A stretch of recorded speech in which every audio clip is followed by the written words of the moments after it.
See Me, See My Ability, a podcast of the ARP Southern Maryland. Our podcasting class in Prince Frederick hosted the coordinator for state autism strategies, Victoria Rodriguez-Roldan. Ms. Roldan is JD, meaning she's got a law degree, and she's also neurodivergent. Listen in as our clients and staff shared some of their stories and asked some questions. I'm Victoria Rodriguez-Roldan. I was pronounced as she and hers. To give an idea, I'm the coordinator of state autism strategy for the Maryland state government, based out of Baltimore these days. I was appointed by the governor in the first few months in the first year of the administration, 2023, around August. And overall, the goal of this was to, first off, to create a strategic plan that basically serves as the whole policy of the state when it comes to autism-related needs, but also to try to implement it. And overall, that's where my goal is. And we did introduce a strategic plan around April of 2025. So we're now finishing up in June, the first full fiscal year. Since then, I do have to make a report to the governor, the lieutenant governor, the legislature, at the end of June, what did I do? So I feel pretty good about that year one. But that's where we are at. I'm based out of the State Department of Disabilities. Does anybody want to ask a follow-up question? My name's Cliff. I'm a recreation therapist here with the ARC. And your position is it sounds like such an important position where you're reporting to the governor and the lieutenant governor. How did you come about to even be noticed to be given a position like that? Before this, and I primarily, at least on a day-to-day basis, do a report to the Secretary of Disabilities and the Deputy Secretary, where the Cabinet Secretaries. But I'm a lawyer by training. I've never practiced law a day in my life, but it's because I went into policy. Before this, I had spent around 10 years in the D.C. area, living out of Silver Spring, working primarily national policy and nonprofits and so on, like GLSEN, AIDS United, National LGBTQ Task Force, where I was leading a lot of that disability outreach. Victoria, explain what GLSEN is. It's an organization dedicated to the rights of LGBT students in K-12 schools in the elementary, middle school, high school area. And it's a national organization with an office in D.C. But nonprofits can be pretty unstable. One day there's funding, the other day there's no funding, and everybody's laid off and so on. So I found myself, I need a new job. And that's at the time that they were doing a national search for this position. The position already existed in the prior administration, but it had kind of failed to thrive because of where it was located. I don't know all the details since it precedes my time, but I was sort of the leading candidate. I did seek it out and was interviewed, and at the time it was like any other job application, just with more interviews. But wow, great. Yeah, that was interesting. Yeah. I'm Andrew. I used to be chair and vice chair for People on the Go, so I'm familiar with advocating. Mm-hmm. And the People on the Go would go up to Annapolis and do DD Day and Calendar Day. How do you feel about going up to Annapolis? I felt good, and we also did conventions and stuff. And I wish we could do that again. Yeah. How do you feel about the lawmakers when you meet them? They sort of listen. What do you mean, sort of? Well, they listen, but they can only do so much if the governor decides they want to change it back. What do you think? Is that the truth, Victoria? I cannot comment. There's a limit to what I can comment on the governor's actions. I can't really comment about the specifics of the budget other than encouraging people. The legislature is meeting right now talk to your legislators about what you care the most about and whatnot. One thing, I mean, there is a big issue around personal care attendants where just retention-wise, difficulty of hiring, management of the payment of pay, I think it's not an open secret that sometimes personal care attendants are underpaid, and I think this applies to literally everyone that works in the disability world, any type of direct care provider or whatnot, but that creates a problem in retention. And see, I've heard it before where many people, like my old people on the Go facilitator said that our type of people should get paid like a nurse because they work with us every day. I mean, almost like a nurse does with people every day. Mm-hmm. Get paid professionally because it's high turnover rate, and then they tell us not to get attached to them, but that's what we do. You get attached to people that you work with. Yeah, and they tell us not to, but it's human nature. Even if you don't get attached, the person in question, like any onboarding, getting them to know you, getting them to understand your needs, retention is a problem. My name is Adam, and I have attention deficit hyperactivity disorder.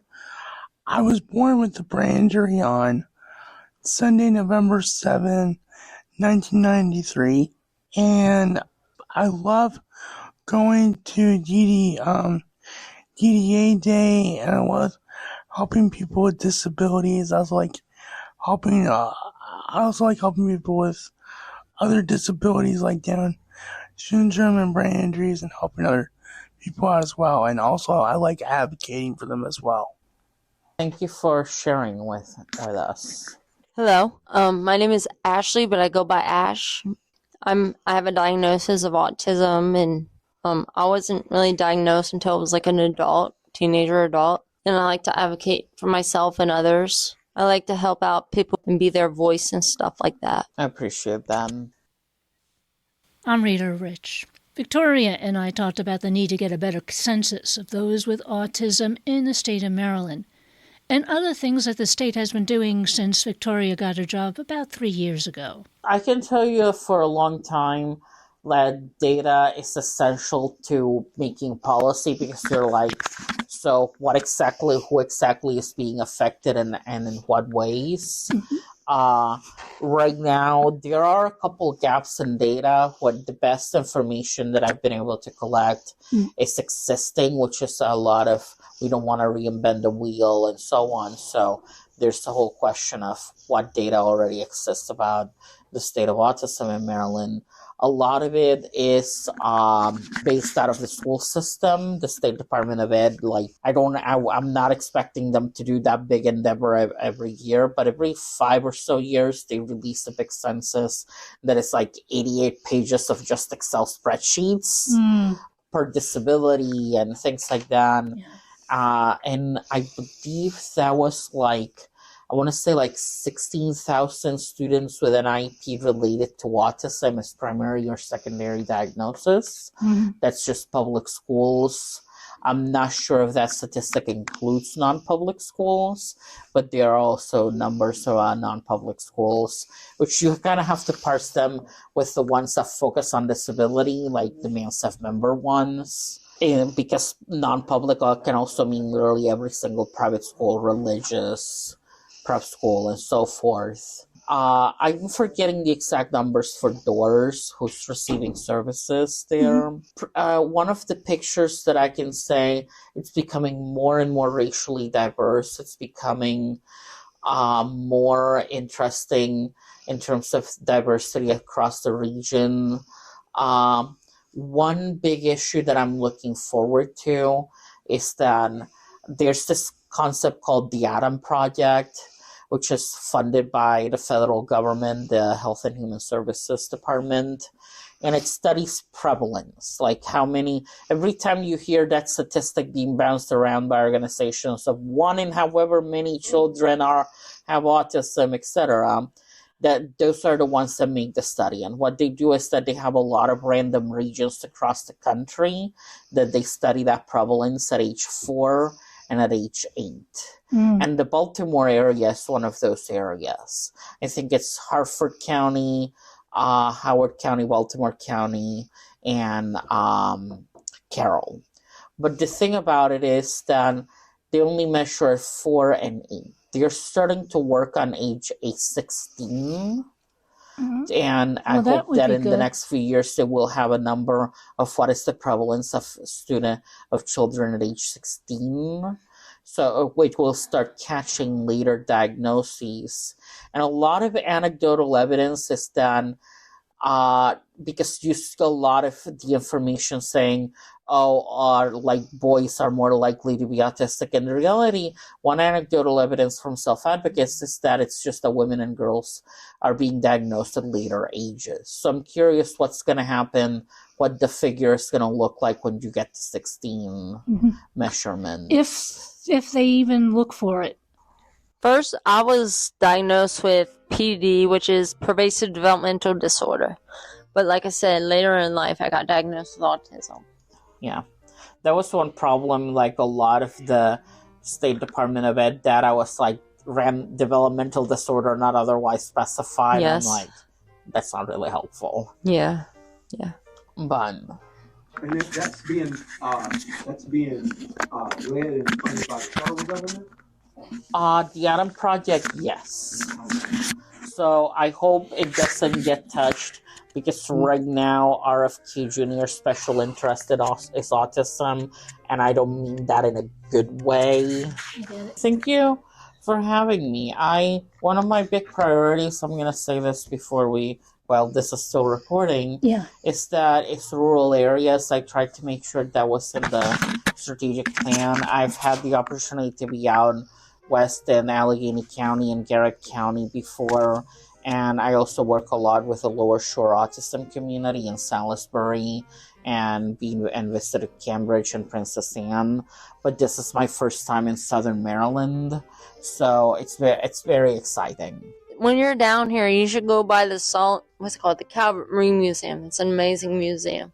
They have different things to look at, and they have a small aquarium. Okay. Yeah. We thank Victoria Rodriguez-Roldan for making the 2-hour drive from Baltimore to Prince Frederick to hear our concerns and even get a compliment or two.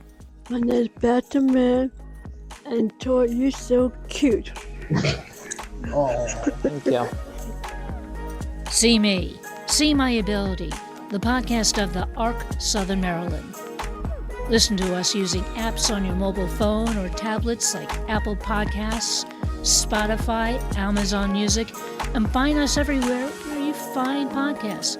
Also at our website, arcsomd.org. Give us some stars and give us a review.